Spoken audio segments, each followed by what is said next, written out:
The Prince by Niccolo Machiavelli. Chapter 13, concerning auxiliaries, mixed soldiery, and one's own. Auxiliaries, which are the other useless arm, are employed when a prince is called in with his forces to aid and defend, as was done by Pope Julius in the most recent times. For he, having, in the enterprise against Ferrara, had poor proof of his mercenaries, turned to auxiliaries, and stipulated with Ferdinand, King of Spain, see editorial note, for his assistance with men and arms. These arms may be useful and good in themselves, but for him who calls them in, they are always disadvantageous. For losing, one is undone, and winning, one is their captive. Editorial note. Ferdinand V, also known as Ferdinand II of Aragon and Sicily and Ferdinand III of Naples, surnamed the Catholic, was born 1452 and died in 1516. And although ancient histories may be full of examples, I do not wish to leave this recent one of Pope Julius II, the peril of which cannot fail to be perceived, for he, wishing to get Ferrara, threw himself entirely into the hands of the foreigner. But his good fortune brought about a third event, so that he did not reap the fruit of his rash choice, because, having his auxiliaries routed at Ravenna, and the Switzers having risen and driven out the conquerors, against all expectation, both his and others, it so came to pass that he did not become prisoner to his enemies, they having fled, nor to his auxiliaries, he having conquered by other arms than theirs. The Florentines, being entirely without arms, sent 10,000 Frenchmen to take Pisa, whereby they ran more danger than at any other time of their troubles. The Emperor of Constantinople, Johann Cantacuzenus, born in 1300 and died in 1383, to oppose his neighbors, sent 10,000 Turks into Greece, who, on the war being finished, were not willing to quit. This was the beginning of the servitude of Greece to the infidels. Therefore let him, who has no desire to conquer, make use of these arms, for they are much more hazardous than mercenaries, because, with them, the ruin is ready made. They are all united. All yield obedience to others. But with mercenaries, when they have conquered, more time and better opportunities are needed to injure you. They are not all of one community. They are found and paid by you, and a third party, which you have made their head, is not able all at once to assume enough authority to injure you. In conclusion, in mercenaries, dastardly is most dangerous. In auxiliaries, valor. The wise prince, therefore, has always avoided these arms and turned to his own, and has been willing rather to lose with them than to conquer with the others, not deeming that a real victory which is gained with the arms of others. I shall never hesitate to cite Caesar Borgia and his actions. This duke entered the Romagna with auxiliaries, taking there only French soldiers, and with them he captured Imola and Forli.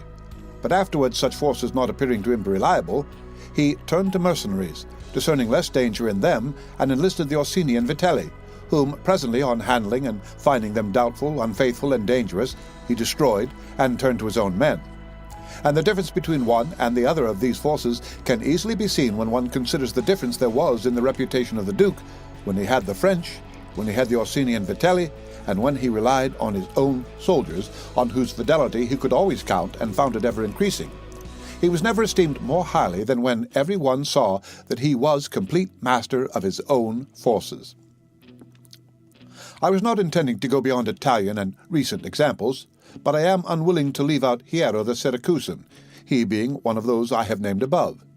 This man, as I have said, made head of the army by the Syracusans, soon found out that a mercenary soldier constituted like our Italian condottieri was of no use, and it appearing to him that he could neither keep them nor let them go, he had them all cut to pieces, and afterwards made war with his own forces and not with aliens.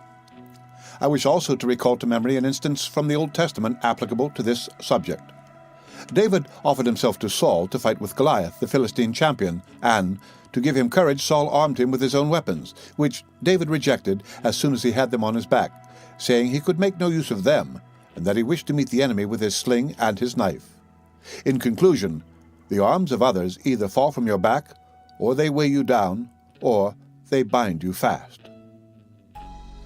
Charles VII, see editorial note, the father of King Louis XI, see editorial note, having by good fortune and valor liberated France from the English, recognized the necessity of being armed with forces of his own, and he established in his kingdom ordinances concerning men at arms and infantry. Afterwards his son, King Louis, abolished the infantry and began to enlist the Switzers, which mistake, followed by others, is, as is now seen, a source of peril to that kingdom, because, having raised the reputation of the Switzers, he has entirely diminished the value of his own arms, for he has destroyed the infantry altogether, and his men-at-arms he has subordinated to others, for, being as they are so accustomed to fight along with Switzers, it does not appear that they can now conquer without them. Hence it arises that the French cannot stand against the Switzers, and without the Switzers they do not come off well against others. The armies of the French have thus become mixed, partly mercenary and partly national, both of which arms together are much better than mercenaries alone or auxiliaries alone, but much inferior to one's own forces. And this example proves it, for the kingdom of France would be unconquerable if the ordinance of Charles had been enlarged or maintained.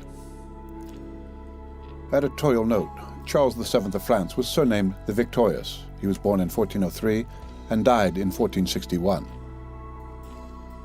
Louis XI, son of the above, was born in 1423 and died in 1483.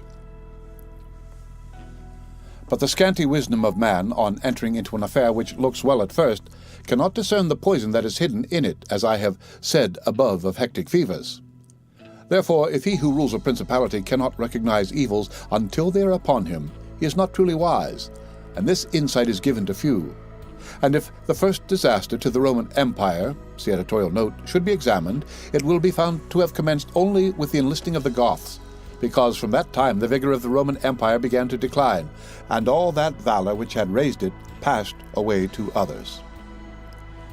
Editorial note: Many speakers to the House the other night in the debate on the reduction of armaments seemed to show a most lamentable ignorance of the conditions under which the British Empire maintains its existence. When Mr. Balfour remarked to the allegations that the Roman Empire sank under the weight of its military obligations, he said that this was wholly unhistorical. He might well have added that the Roman power was at its zenith when every citizen acknowledged his liability to fight for the state, but that it began to decline as soon as this obligation was no longer recognized. From the Pall Mall Gazette, the 15th of May, 1906. I conclude, therefore, that no principality is secure without having its own forces. On the contrary, it is entirely dependent on good fortune, not having the valor which in adversity would defend it.